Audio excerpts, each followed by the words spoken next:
Jornal do Meio-Dia. Antena Nova. Informação de proximidade. O estado do tempo nos Açores vai sofrer um agravamento nas próximas horas. São esperados períodos de chuva forte e rajadas de vento que podem atingir 100 km por hora. A previsão aponta para a ocorrência de períodos de chuva por vezes forte nos grupos central e oriental até às 23 horas de hoje. O Instituto de Meteorologia prevê ainda que entre as 14 e as 23 horas o vento sopre de sueste a uma velocidade média de 65 a 74 km por hora, com rajadas que poderão chegar, como dissemos, aos 100 km por hora. Este agravamento do estado do tempo é originado por uma depressão complexa, segundo o Instituto de Meteorologia. A empresa de transportes marítimos de mercadorias graciosense retomou ontem as viagens entre as ilhas do Grupo Central dos Açores. As viagens não se realizaram durante quase 2 semanas devido ao mau tempo que afetou o arquipélago. As viagens iniciadas ontem entre a Terceira, onde estão sediados os serviços da empresa, e as restantes ilhas do Grupo Central permitiram repor o fornecimento de produtos alimentares, cimento, rações e gás. O administrador Francisco Borgia revelou que o Espírito Santo, o Paulo da Gama e o Ponta da Barca, os 3 navios da empresa, operaram ontem nas Ilhas Graciosa, Faial, Pico e São Jorge, onde não iam desde o dia 1 de dezembro. A melhoria do estado do mar permitiu ontem também a operação do navio que abastece de mercadorias e combustíveis o Corvo. O Corvo estava sem ligações marítimas há 18 dias. Na operação realizada de manhã foram descarregados cerca de 6 mil litros de combustível. A inoperacionalidade temporária do Porto da Praia da Vitória relançou, entretanto, a contestação à intenção do Governo de criar uma plataforma logística na Ilha Terceira. O Presidente da Câmara do Comércio e Indústria da Horta afirmou que o mau tempo nos últimos dias, que impediu os navios de operarem no interior do Porto da Praia da Vitória, veio confirmar que aquele não é efetivamente o grande porto de abrigo dos Açores.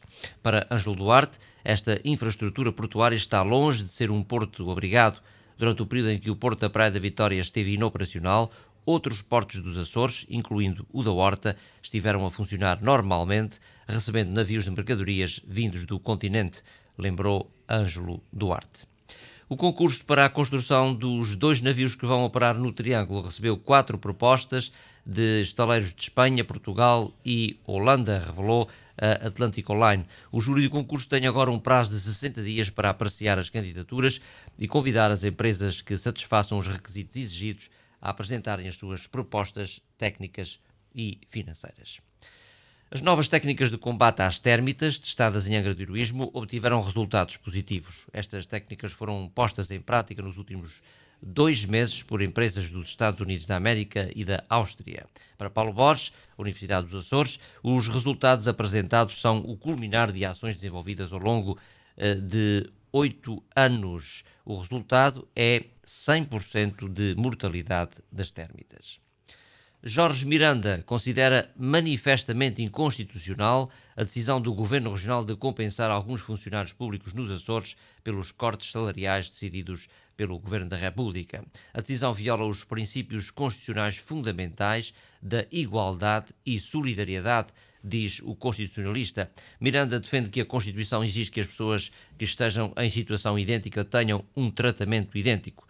E o que vai acontecer nos Açores é que funcionários com certa categoria vão ter a tal compensação salarial que os põe em desigualdade com funcionários de idêntica categoria do continente e da região autónoma da Madeira, afirma o constitucionalista. O professor de Direito mostra-se chocado com a violação do princípio da solidariedade. Jorge Miranda lembra que está expresso em vários artigos da Lei Fundamental, a começar pelo primeiro, que Portugal é uma república soberana que visa a criação de uma sociedade justa, livre e solidária. Enquanto isto, o Presidente do Governo Regional criticou o que disse ser a grosseria de alguns políticos e comentadores que se têm pronunciado sobre a questão da remuneração compensatória. A despesa pública per capita no arquipélago é inferior à do continente, lembrou Carlos César. Para o Presidente do Executivo Regional, no plano estatístico, são os Açores que prestam solidariedade nacional. Entretanto, a Conferência de Líderes Parlamentares da Assembleia Legislativa dos Açores confirmou, em reunião extraordinária ontem realizada, que a região tem competência e legitimidade para criar uma remuneração compensatória para os funcionários públicos no arquipélago. A decisão foi tomada pelos líderes parlamentares dos 6 partidos com assento na Assembleia, que se reuniram em videoconferência. A posição foi aprovada por maioria, com a abstenção do PPM.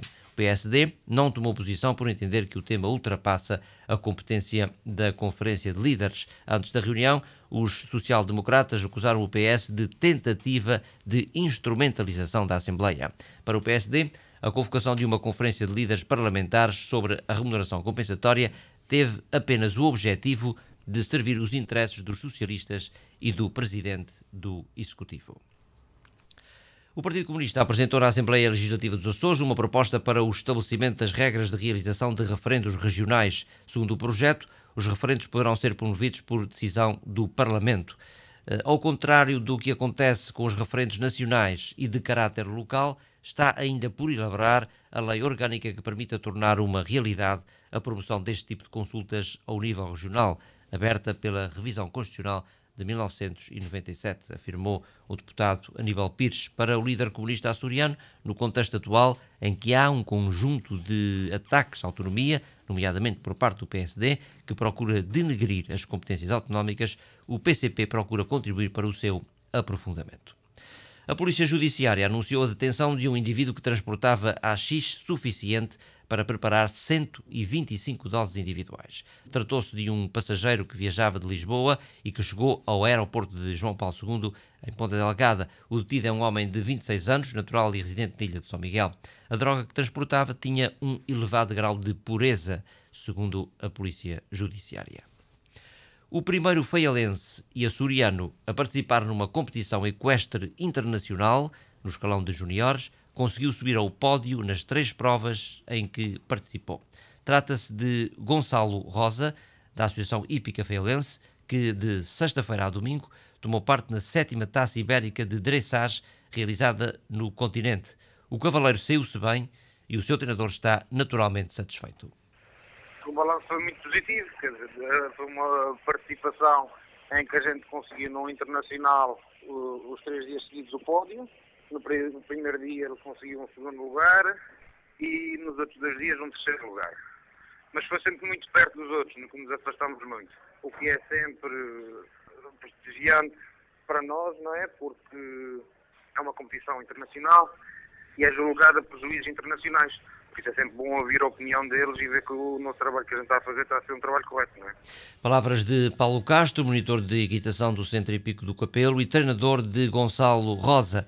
Questionado sobre se no Faial existem mais cavaleiros com possibilidade de participarem em provas internacionais, Paulo Castro diz que sim, mas chama a atenção para um requisito essencial.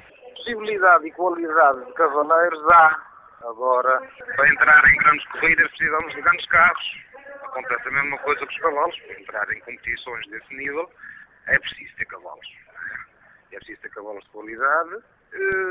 Começa-se a ter, mas já é a um nível em que é preciso ter um carrinho melhor, não é? Agora, foi uma participação prestigiante a nível internacional, mas os cavaleiros da Associação Hípica Faialense já tinham dado mostras da sua valia no plano nacional em competições recentes.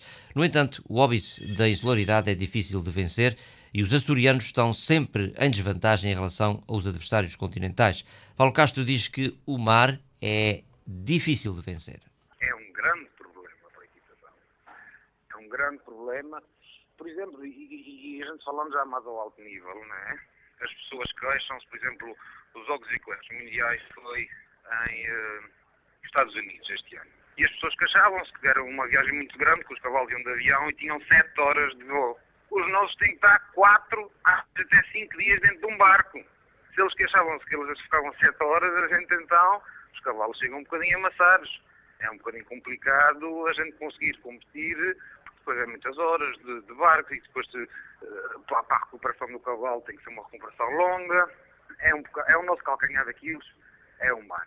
Se conseguíssemos eventualmente melhorar, em vez de 4 dias, se fosse 2 dias, tipo barcos diretos, obviamente que isso tudo iria beneficiar a nossa chegada lá e depois a condição física do cavalo para fazer competição. Apesar das dificuldades, os Açores e o Faial, de modo particular, marcam presença na equitação portuguesa e, neste caso, ibérica. A esta hora, na Ilha do Faial, a temperatura atinge 13 graus centígrados e a umidade de 76%. O vento sopra de nordeste a 11 km por hora.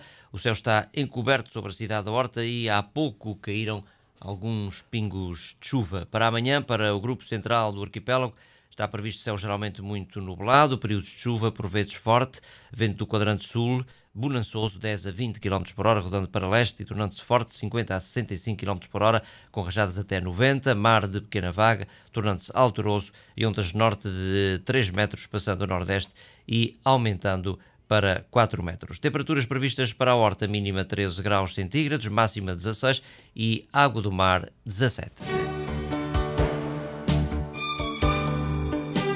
Antena 9.